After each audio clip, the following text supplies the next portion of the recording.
รายการต่อไปนี้เป็นรายการทั่วไปสามารถรับชมได้ทุกวัย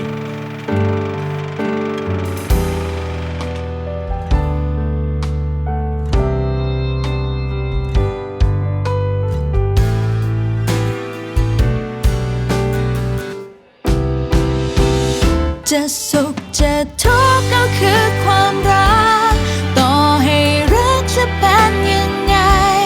อาจทำให้เจ็บช้ำแทบตายก็คุ้มที่ได้รักสักครั้งไม่สุขไม่ทุกข์ก็ไม่ใช่รักต่อให้ต้องมองผ่านน้ำตาก็ยังได้เห็นมุมที่สวยงามเพราะรักก็คือรัก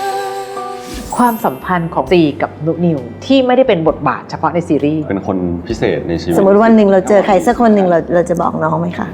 มีคนไปสร้างเฟกนิวต่อว่าคนที่เข้ามาใกล้เราเดินกับผู้หญิงคนไหนมักโดนว่าคุณคุยกันหรือเปล่าเป็นแฟนกันหรือเปล่าว่าถ้ามันไม่จริงเรารู้สึกผิดต่อคนที่โดนด้วยที่จังหวะที่รู้สึกว่าแบบเลิกเถอะจะไม่เล่นซีรีส์วายแล้วพอจนคิดว่าอยากจะออกจากวงการสวัสดีครับ สวัสดีค่ะ วันนี้รู้สึกว่าสวัสดีเสียงดังนิดนึงนะครับ เพราะว่าตื่นเต้นที่จะได้ต้อนรับแขกรับเชิญของเรานะครับต้อนรับเข้าสู่ Club Friday Show เปิดเรื่องจริงจากหัวใจคนดังพร้อมกับพี่อ๊อฟพี่ชอตด้วยนะครับต้องบอกว่าแขกรับเชิญของเราเป็นพระเอกซีรีส์วายสุดฮอตเบอร์ต้นของประเทศ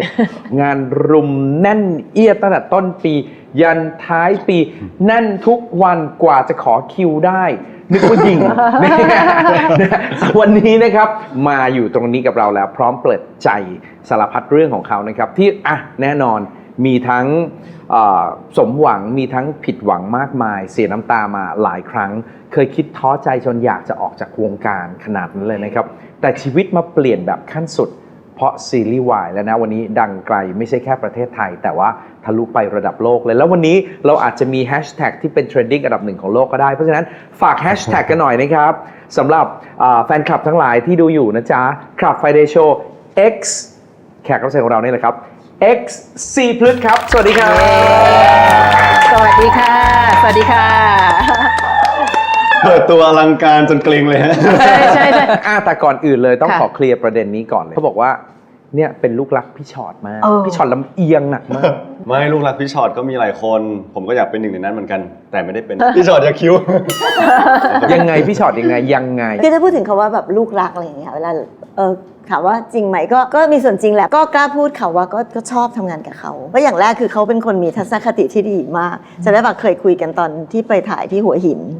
แล้วก็นั่งคุยกันก็คือปัญหาคืออย่างนี้ค่ะคือซีเป็นคนที่มีแบบแฟนคลับแบบเยอะมากเนอะทุกคนก็รู้กันอยู่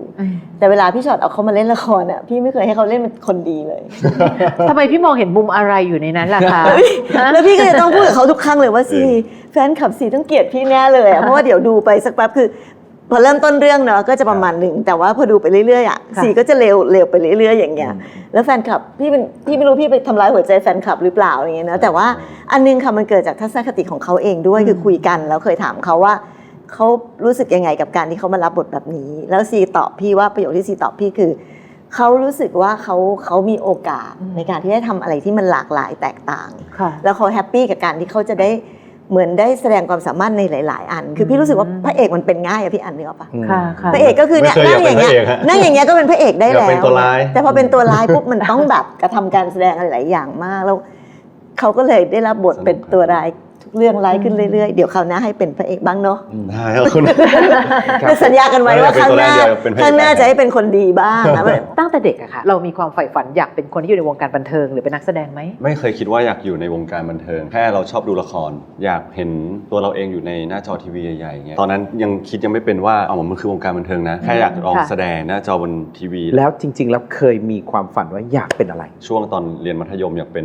สจ๊วตตอนปี 1เราก็จะเรียนนิเทศจริงๆอะผมอยากเข้าเกี่ยวกับการแสดงแม่บอกว่าการแสดงไปเรียนข้างนอกเอาวิชาการก่อนหลังจากนั้นเข้า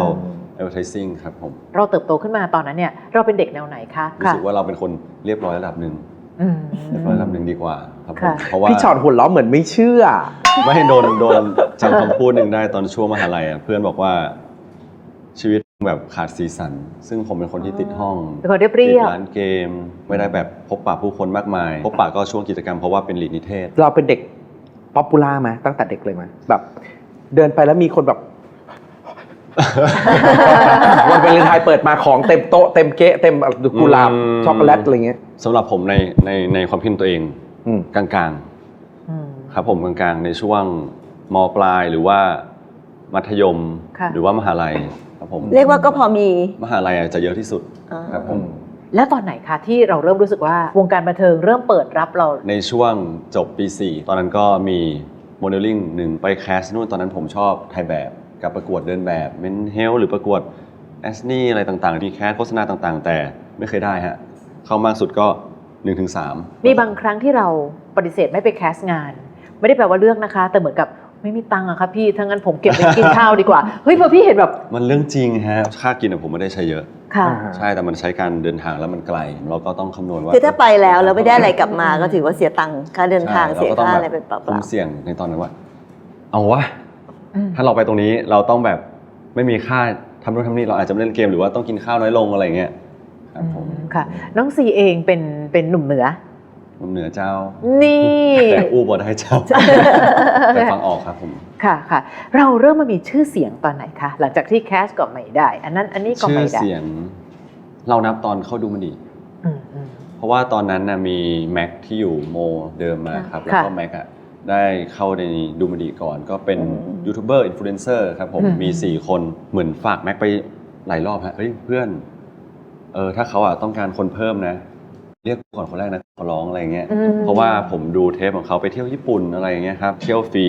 กินฟรีทำอะไรที่ไม่ต้องเสียตังค์ นี่ยังไม่ได้คิดเรื่องหาเงินเลยใช่ไหมคิดแค่ว่าได้ฟรีแค่นั้นเอง ยังไม่ได้คิดอะไรหาเงินเลยครับผมรู้สึกว่าแค่ได้เที่ยวฟรีอะมันก็แฮปปี้อยู่สถานที่ดีๆ กินดีๆ ไปอยู่กับเพื่อนด้วย ไม่ได้นึกถึงในการทำงานเลย ผมฝากแล้วแม็กแบบติดต่อมา แล้วก็มีพี่ออฟที่เป็นเจ้าของบอกว่าให้ลองส่งคลิปตลกอะไรไปสักอย่างตอนนั้นผมอยู่เชียงราย ค่ะ ก็เลยส่งคลิปอะไรไม่รู้ผมจำไม่ได้แต่อัดเซลฟี่แล้วก็เล่นกับหมาหรือพูดอะไรที่มันดูแบบ